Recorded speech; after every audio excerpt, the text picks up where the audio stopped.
So Democrats' betrayal of the working class has created an opening for faux populists. Republican, yeah, they taking this all in. They rolling all in this. Fake populists see a real opportunity as Dems have sided with the donor class, and I call them the owner donor class.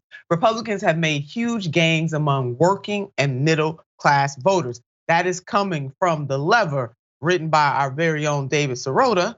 And let's put up some of what the article had to say, shall we? Yes, we will. The rail workers had good reason to threaten a strike.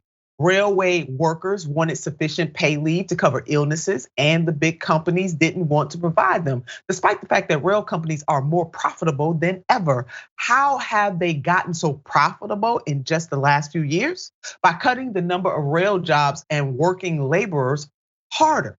The record profits of the rail industry have been a tremendous victory for Wall Street, not so much for workers. Now, people who are listening to me read that, or you're looking at it and you're reading it yourself, you may think a progressive had to have written that, but you would be wrong.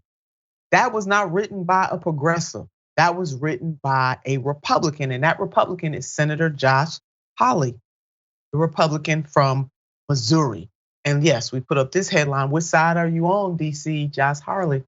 He did that. I mean, he did. I mean, hell, if you close your eyes and didn't see his name, you would think that a progressive wrote that. But no, it was this senator right here. And as Sirota points out, this letter was not written, it was written in a way to draw in people who know that the rail workers have gotten a raw deal.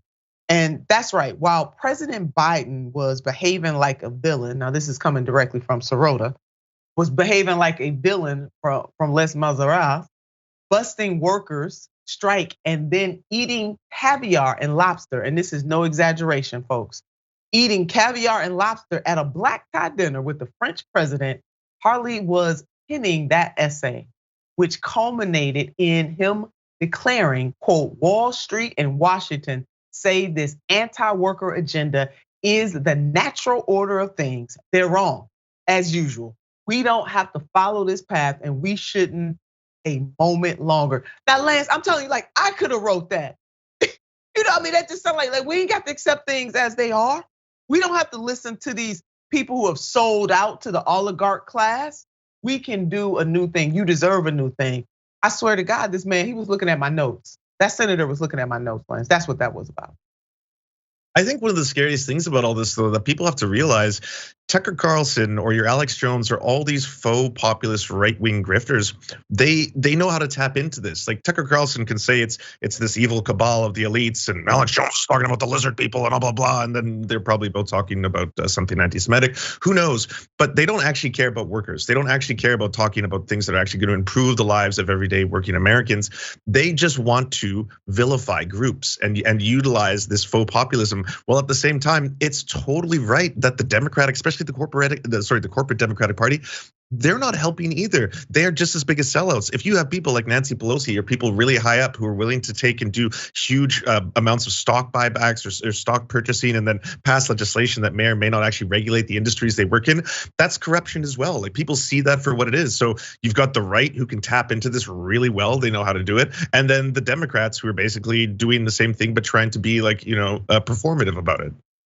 Yeah, totally agreed. And Sirota gets into that. Many liberals will stop reading right here, and he's referring to, what he was laying out, insisting that Hawley is an insincere insurrectionist, which happens to be true. More than one thing can be true at the same time. Indeed, Hawley, Senator Marco Rubio, and other fake populists are often LARPing a good game about paid sick days, the $15 an hour minimum wage, and COVID-19 relief checks, but they've avoided backing legislation to strengthen unions and routinely cast votes with the GOP's big donor.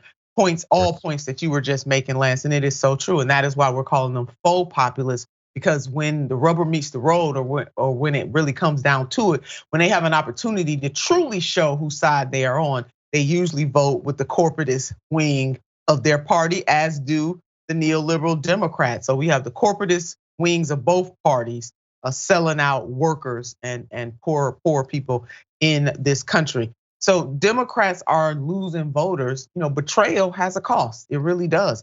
And the vote taken away from the rail workers' right to strike, led by none other than President Joe Biden, will have a ripple effect both in the short term and also in the long term. Let's put up David Sirota's tweet, shall we? New Republicans won a plurality of votes among those who make under $100,000 and gained 7 points among voters who make under $50,000. They also won 42% of union households. When Dems sell out workers, they create opportunities for the GOP fake populists. In other words, nature abhors a vacuum. In other words, when you are a fake and a phony, other fakes and phonies can come in. And what I mean by that is that Democrats need to actually use their power to change the material conditions of the people that they claim they want to serve. Another point that Sirota made, what does the complacency look like in practice? In the current moment, it would look like Democrats using a lame duck session of Congress to pass strike-breaking legislation against workers trying to get paid sick days, then refusing to extend the child tax credit while preserving tax breaks for private equity billionaires. And we're talking about the Democrats right now. All things that have or could happen in these final weeks of the party's control of Congress. And let us not forget, they just passed the bill for the Pentagon to edify, enrich, and lift up the military-industrial complex, and gave the president of the United States lands $40 billion more dollars than what was asked for. And people see through that. Lance, your thoughts, final thoughts? Well, I mean, now you just made me disgusted. I had final thoughts, and now I'm blinded by rage about that fucking. Oh, sorry, my apologies. That military budget. I will say this, and I'll stick to this. When it comes to, again, we were talking about the fact that the Republicans are now trying to, or they're actually making gains in terms of union households, and the Democrats aren't doing anything about it. You can't be the only party who is the alternative to the party that says we want to control women's bodies. We don't want LGBTQ plus people to exist. You're like, you cannot just be, I'm not that. I'm better than that, okay? I'm not that bad. They're really bad, but I'm not that bad. You have to be more. You have to meet the moment. You actually have to help out workers and fight for paid sick days. Yes, 7 days of paid sick days is nothing. That is a crumb of human dignity. That's all I'll say. Yeah, I'm with you. And that is even a possibility, Sirota goes on. One more point from the great David Sirota, that this is even a possibility, illustrates the let them eat cake. And that was important because that pretty much is what Democrats are saying. Let the folks eat cake. I mean, how insensitive can you be to host a party and eat caviar and dine with some of the most well-connected and wealthiest people on the earth and just deny the rail workers the opportunity to be able to use one of the most powerful tools that they have at their disposal, and that is the right to strike. So the Dem strategy of just pretending to be better, as Lance laid out, is not working. And Republicans are using this. If Democrats don't use their power to change material conditions, they are done.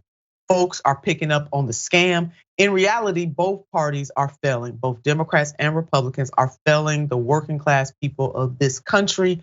Make no mistakes, the oligarchs have full control of the Congress. And we are the corporate states of America, unfortunately.